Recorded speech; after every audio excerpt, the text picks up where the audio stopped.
Hola, buenas. En este vídeo, mi grupo y yo vamos a explicaros la moratoria hipotecaria frente a la situación del COVID. En primer lugar, vamos a empezar por explicar qué es. La moratoria hipotecaria fue una de las diversas medidas que el Gobierno de España se vio obligado a aplicar con motivo de la llegada del coronavirus a nuestro país. Lo hizo el pasado 17 de marzo, en forma de Real Decreto Ley 8/2020 y el 1 de abril con el Real Decreto Ley 11/2020, de forma urgente y con el objetivo principal de reducir el impacto económico que el COVID-19 estaba teniendo en las familias españolas. Una ayuda que fue bien recibida por estas, ya que desahogaba un poquito sus economías, sobre todo las de aquellas más vulnerables. La moratoria hipotecaria permitió, desde su entrada en vigor, solicitar el aplazamiento de la hipoteca en los casos de préstamos hipotecarios para la adquisición de vivienda habitual, inmueble en el que se desarrolle una actividad económica, tanto por un autónomo como por un empresario, y vivienda en alquiler, solo en el caso de que el propietario dejase de recibir la renta tras declararse el estado de alarma. En este caso concreto del COVID-19, su extensión inicial era de 3 meses, siendo accesibles para todo aquel que cumpliese unos requisitos previamente establecidos. En segundo lugar, vamos a explicar qué requisitos había de cumplir para acceder a esta moratoria hipotecaria y qué ocurre si un solicitante no cumple todos los requisitos que establece el Real Decreto Ley 11/2020.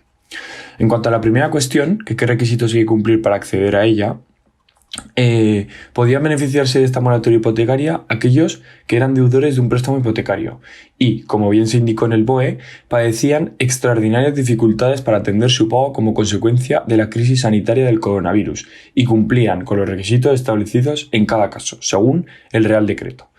Estos requisitos incluían personas que cayeron en situación de desempleo, empresarios o profesionales cuyas ventas o ingresos se redujeron como mínimo en un 40%, unidades familiares cuyos ingresos el mes anterior a la solicitud de la moratoria hipotecaria eran inferiores al triple indicador público de renta de efectos múltiples mensual, o llamado IPREM.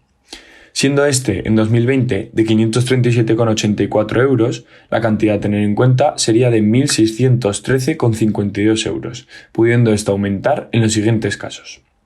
En el primer caso sería que aumentara en 0,1 veces, es decir, un 10% que equivaldría a 53,78 euros, por cada hijo o persona mayor de 65 años a cargo, y que forme parte de la unidad familiar. 2. Lo hará en 0,15 veces, es decir, un 15% que equivaldría a 80,67 euros por cada hijo a cargo en una unidad familiar monoparental. Luego, unidades familiares con miembros que tenían acreditada una discapacidad superior al 33%, una situación de dependencia o una enfermedad que les incapacite permanentemente para su actividad laboral. La cantidad a superar, en este caso, era de 4 veces el IPREM.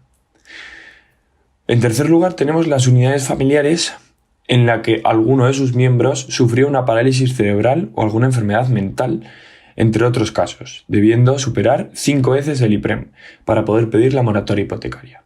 En cuarto lugar, unidades familiares en las que el 35% de sus ingresos netos se estuvieran invirtiendo en la suma de la cuota del préstamo hipotecario y en suministros básicos. En quinto lugar, si tenía lugar una alteración significativa de la economía familiar por el COVID-19 multiplicándose por 1,3 el peso de la hipoteca en los ingresos. Por ejemplo, en una familia compuesta de 3 miembros, en la que trabajaban 2 de ellos y cuyos ingresos mensuales previos al COVID-19 eran de 1.800 euros y la cuota de su préstamo hipotecario de vivienda habitual ascendía a 600 mensuales, su tasa de esfuerzo era del 0,333. Si se multiplica esta tasa del 0,333 por 1,3, como recogía el requisito de la moratoria, tenemos 0,433. Si a causa del COVID-19 los ingresos netos mensuales de esta familia descendían hasta los 1.200 euros y la cuota del préstamo hipotecario se mantenía, el esfuerzo sería de 600 frente a los 1.200, es decir, la mitad, siendo esta superior a la tasa de referencia del 0,433. Esta familia hubiese cumplido este requisito de que el peso de la hipoteca sobre sus ingresos se ha alterado para haberse acogido a la moratoria. En cuanto a la segunda cuestión de este apartado, que dice que qué ocurre si un solicitante no cumple todos los requisitos que establece el Real Decreto Ley 11/2020, la respuesta es que en este caso no se podría conceder la moratoria hipotecaria regulada en este Real Decreto, ya que la norma establece que deben cumplirse todos los requisitos conjuntamente. En este tercer punto pasamos a hablar del procedimiento. Cómo puedo pedirle a mi banco esta moratoria hipotecaria, qué documentación debo añadir en la solicitud de moratoria hipotecaria, qué plazo tengo para solicitarlo y qué plazo tiene el banco para tramitarlo.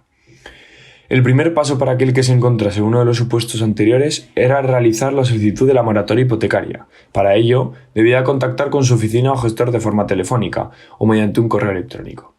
Un gestor del banco contactaba con él lo antes posible, tanto para resolver sus dudas como para ayudarle en el envío de la documentación necesaria. Esta documentación vamos a analizarla según los casos. Si era para confirmar la situación laboral, se necesitaba un certificado que expide la entidad gestora de las prestaciones, en el que se refleja la cantidad recibida en el concepto de subsidio por desempleo. Es decir, esto es en una situación de paro. Y si se había cesado la actividad por cuenta propia, un certificado de la Agencia Estatal de Administración Tributaria o el órgano competente de la comunidad autónoma. Para confirmar que las personas conviven en la vivienda, pues se necesitaba la documentación del libro de familia, el certificado de empadronamiento de cada una de las personas que habitaban en la casa, con referencia tanto a ese momento en el concreto como a los 6 meses previos, y una declaración de discapacidad, dependencia o incapacidad permanente para realizar su actividad laboral. El tercer punto sería para confirmar la titularidad de los bienes. Se necesitaba una nota simple de todos los miembros de la unidad familiar, escritura de la vivienda y contrato de préstamo con garantía hipotecaria. Y por último, para confirmar que la vivienda del titular del préstamo está en alquiler, pues se necesitaba un contrato de arrendamiento. Por último, debía cumplirse una declaración responsable que demostrase que todos los deudores cumplían con los requisitos exigidos por el Real Decreto Ley para ser considerados económicamente vulnerables. Una vez se realizaba la petición de la moratoria hipotecaria y tras comprobar todos los documentos enviados por el solicitante y que cumplían los requisitos, la entidad bancaria disponía de un plazo de 15 días para aplicarla. Se debía tener en cuenta que la aplicación de la moratoria modificaría el plazo del préstamo hipotecario, alegando en el mismo periodo que se aplicase dicha moratoria, por lo que el cliente y la entidad firmaban ante notario una novación modificativa para fijar ese nuevo plazo. Los gastos de dicha novación eran asumidos por la entidad. El plazo para solicitar esta moratoria era de 15 días después del fin del estado de alarma. Como último punto pasamos a analizar un par de cuestiones importantes. La primera de ellas es si se puede aplicar la moratoria hipotecaria a una persona jurídica. La respuesta es que no podrán acceder en ningún caso.